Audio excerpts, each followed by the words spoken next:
وما أرسلناك إلا رحمة للعالمين. Yang ketiga, sholatul istisqa, sholat minta hujan. Ini juga banyak orang hujan, akhirnya nggak sajen, gitu kan, baca macam-macam mantra, undang Mama Gufron, gitu, itu nggak jelas juga. Ya, maka yang benar sunnah Nabi SAW adalah kumpul warga masyarakat dipimpin oleh imam, ya syukur-syukur yang jadi imam lurahnya, orang yang memimpin kampung itu, kaum itu lebih baik, lurahnya, camatnya, atau bupatinya. Hanya pentingnya menjadi warga yang solih agar Allah kasih pemimpin yang solih. Gitu. Ini dikatakan sholatul istisqa, dan sholat istisqa sunnatun, sunnah idza iltarra an-nasu la faqadil ma', jika manusia itu dalam kondisi iltarra, darurat, butuh, bahaya, urgent, la faqadil ma', menghilang. Jadi ini menunjukkannya bahwasannya hujan itu rahmat dari Allah yang tidak bisa disetting oleh manusia, yang nyeting Allah. Ini menunjukkan manusia itu enggak lemah. Sampai di Al-Quran dikatakan antumul fuqara ilallah, kamu itu manusia-manusia fakir kepada Allah Subhanahu wa Ta'ala. Kamu itu manusia-manusia yang butuh sama Allah. Wah, aku kan pegawai negeri, gak butuh sama negeri sebanyak apapun gajinya. Kalau sampai Allah nggak kasih hujan, akhirnya bahan makanan menghilang, bahkan air juga harus beli. Itu duit berapapun itu ya jadi nggak berguna. Artinya biasanya bisa buat beli beras buat 2 bulan.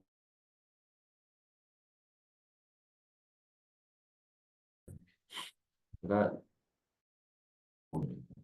kemudian wa taf'alu ka sholatil Id fi sahra, dan dikerjakannya sebagaimana sholat Id di lapangan terbuka. Jadi yang namanya sholat Id, sholat istisqa itu di lapangan, bukan di jalan-jalan. Harusnya loh ya. Makanya kita itu suka, ya sedih aja. Kayak di kampung kita ini kan, tiap masjid sholat Id, padahal ada tanah terbuka itu. Yang gede itu, 11.000 meter persegi.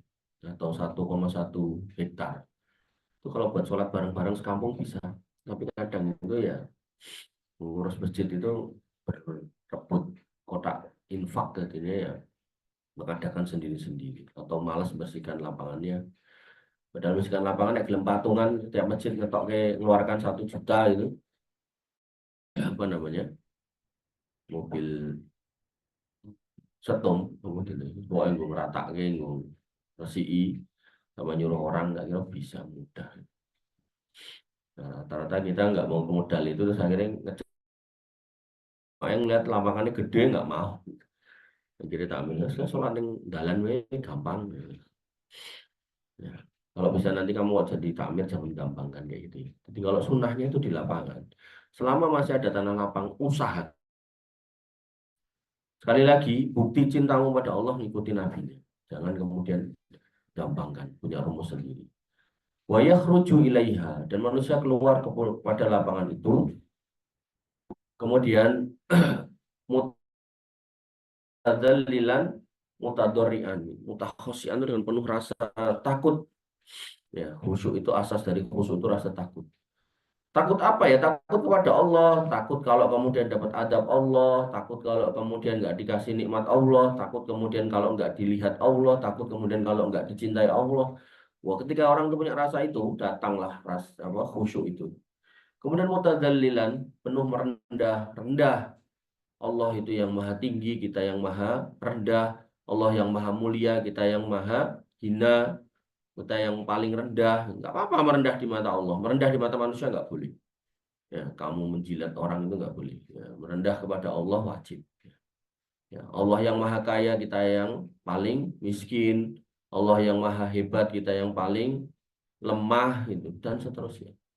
Mutadori Allah, ya, jadi jalannya sambil nunduk, jangan kemudian dongak, jalannya sambil penuh rasa takut, dan itu nanti akan benar-benar terjadi di hari kiamat. Ketika manusia bangun dari kuburnya urotan, ya, nggak pakai pakaian, gitu. Nggak pakai sendal, nggak pakai baju. Gitu. Mereka menunduk lesu karena khawatir amalnya kurang untuk kemudian menghadap Tuhannya.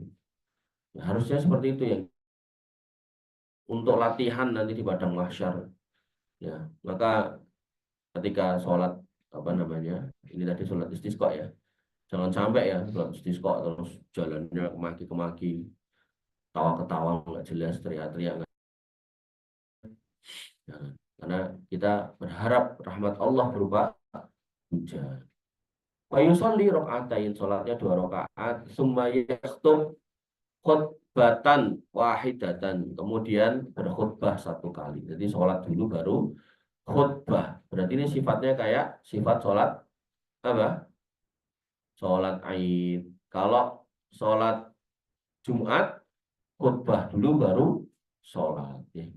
Jangan sampai kebalik loh. Nanti kamu jadi panitia sholat istisqa suruh khutbah dulu baru sholat.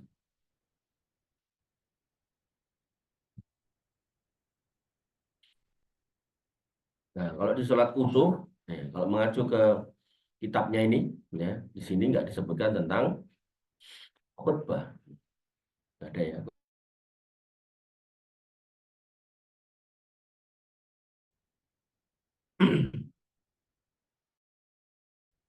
Kembali ke istisqa.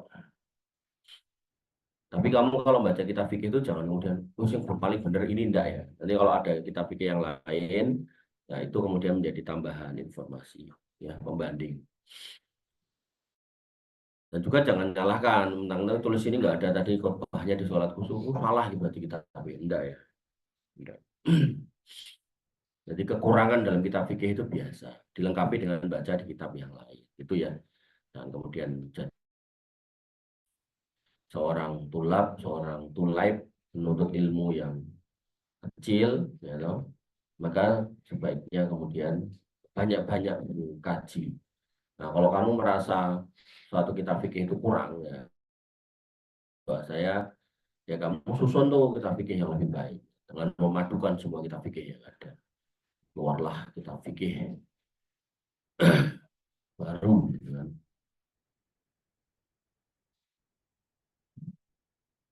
Fiqhul Kamil, kitab fikih yang paling sempurna, Min Rabbil Jalil, Al-Muallif Yahya Abdurrahim. Wah, itu keren gitu. Nah, cuman mau siji itu salah nyalah ke jangan deh. Kemudian berkhutbah 1 kali khutbah. Yuksiru fiha, dalam khutbah itu seorang khatibnya banyak-banyak istighfar. Wa qiraatul ayat alladzi fihal amru bih, dan membacakan ayat-ayat untuk minta istighfar, untuk minta ampun. Khutbahnya kalau sholat Id itu inti khutbahnya Idul Fitri, inti khutbahnya adalah mengingatkan tentang kesyukuran, mengingatkan tentang keagungan Allah Subhanahu wa taala, mengingatkan tentang rahmat Allah yang sudah selesai dalam hal ini ya. Ramadan, mengajak untuk kemudian puasa sunnah, mengajak untuk silaturahim. Kalau Idul Adha isinya tentang kurban, isinya tentang bagaimana berbagi pada orang-orang nggak punya. Nah, di sholat istisqa, istighfar, mendorong orang banyak minta ampun, bertobat, dan seterusnya. Jangan dibalik-balik, sholat Id isinya politik, sholat Jumat isinya politik, sholat istisqa isinya politik, gitu kan. Dan di dalam khutbahnya, kayak gini karena pemimpin kita dolim. Jangan ya. Ya, padahal ya rakyatnya ya berdoa itu jual di pasar, ya, jualan di pasar dia ngurangi timbangan, jadi pegawai dia korupsi, gitu sama aja. Jangan ya, jangan kayak gitu ya. Jadi kamu harus tahu tempatnya itu. Bahkan khutbah Jumat pun kalau saya itu tak setting ini tuh tanggal berapa, hari apa, sedang musim apa temanya itu tak sesuaikan. Gitu. Jadi nggak waton. Gitu. Dan sampai khutbah Jumat di bulan Dzulhijjah kamu ngomong ke Ramadan. Gitu. Khutbah Jumat di Ramadan kamu ngomong ke kurban. Gitu. Ini nggak masuk gitu. Ya. Jadi yang namanya materi itu disesuaikan dengan waktu, timingnya ada apa gitu, di waktu-waktu itu. Kemudian wayaliju fit doa, dan hendaknya itu berdoa dengan melas-melas, menghibah, merendahkan diri kepada Allah Subhanahu wa taala. Dan ini juga harus diterapkan di setiap kamu doa ya. Nah, minta itu minta dengan penuh rasa harap gitu. Ya Allah, mengampuni kula, nek kula mboten jenengan ampuni kula terus dados napa mengki. Nah, gitu-gitu loh bahasa-bahasa gitu. Mosok nek ngemis dunia aja bisa kok. Pak, ndang to, Pak. Lamarno bocah kae. Kok nek ora mbok lamarke kok aku nak kejang-kejang piye, ayanku kumat piye. Bisa kita tuh nangis-nangis gitu. Harusnya kepada Allah Subhanahu wa taala kita lebih mampu, lebih mungkin gitu. Kemudian wayas tabtiu al ijabah, dan tidak meminta diakhirkan terkabulnya doa. Dan ada orang donga kayak rabutuh. Ya Allah, saya minta ini. Kalau jenengan mau, kalau engkau mau kabulkan ya silakan, kalau enggak ya sudah itu gaya nih. Nah, nek wani ngono pas ngelamar itu. Makanya kamu kalau nggak tega orang lamar itu bahasanya si pembawa ini loh, orang yang lamarkan ini loh. Saya ke si Mas Fajar, nah ekonomi yang dia sudah sekolah setengah mati, hampir-hampir nggak selesai gitu kan, tapi akhirnya selesai dengan harapan ketika ke sini ngelamar putronya dengan diterima. Dan kami nggak akan pulang kalau Mas Fajar ini nggak diterima loh, no, itu ngelamar.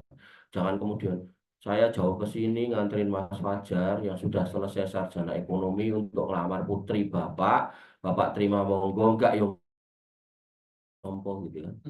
Gitu loh. Jadi kamu kalau suruh ngelamarkan itu ya punya kalimat yang tegas itu, jangan malah sakarmu wis Pak, mbok tompo entuk ora ya wis ya, ora ditompo ya sing mbok terke nangis gulung-gulung ning arep omah, uga mulih gitu. Piye to itu? Ya, makanya dalam berdoa kepada Allah tuh gitu. Kamu punya masalah apa nih? Masalah utang. Ya, ngomong, ya Allah, Engkau yang maha kaya, hamba orang yang hina, miskin pula, nggak punya apa-apa. Utang saya 15 miliar, minta ke manusia pada nggak punya. Mau nyari di bank takut dosa, nyemplung neraka. Minta orang tua saya ternyata lebih susah hidupnya. Ya, saya hanya mengadu kepadamu, minta tolong kepadamu, tidak kemana-mana, tidak menjalani kesyirikan, kemusyrikan dalam hal ini. Ya, mudahkanlah saya dalam bayar utang, kabulkanlah doa saya agar utang saya lunas, dan seterusnya, dan seterusnya. Yang ngerti bahasa Arab ya silakan, tapi nggak ngerti bahasa Indonesia nggak apa-apa.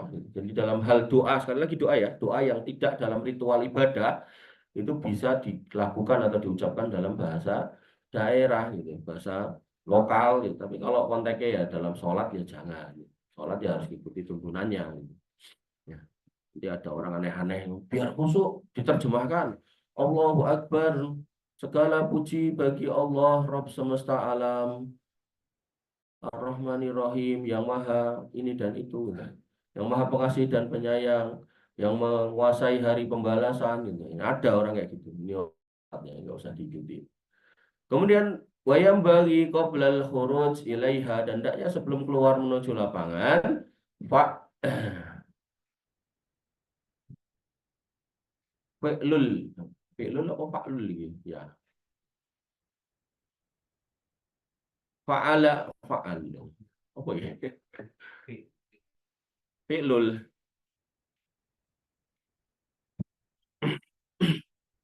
Fi'lul asbab alladhi tadfa'u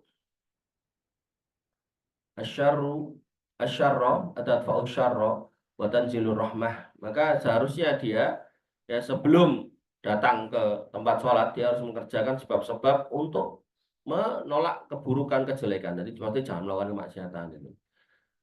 Dan melakukan sebab-sebab agar rahmat itu turun. Ya, banyak-banyak istighfar. Ini sini contohkan. Kal istighfar seperti contoh istighfar. Wa taubah dan taubat. Wal khuruju minal mudhalim, dan minal madzalim, dan mengeluarkan atau keluar atau menyingkir dari perbuatan-perbuatan dolim. Ya, jadi kalau ketemu orang yang didolimi ya minta maaf. Wal ihsan ilal khalq, dan berbuat ihsan kepada makhluk. Wa ghairuha minal asbab, dan selain itu dari sebab-sebab allati ja'alallahu, yang telah Allah jadikan jalibatan lirrahmah, untuk mendatangkan sebab rahmat, dafiatan lin nakmah untuk menolak nakmah untuk menolak bencana dari Allah Subhanahu wa taala. Allahu a'lam.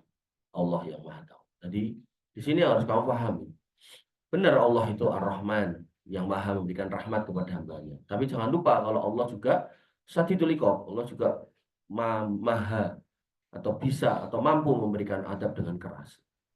Jadi ketika kamu mengharap rahmat Allah, roja, kamu juga harus mengiringi dengan rasa khauf, hati-hati, takut agar jangan sampai terjatuh dalam kemaksiatan yang mengundang murka dari Allah Subhanahu wa taala. Demikian yang bisa kita sampaikan dan kita diskusikan. Kurang lebih mohon maaf. Assalamualaikum warahmatullahi wabarakatuh. Assalamualaikum warahmatullahi wabarakatuh.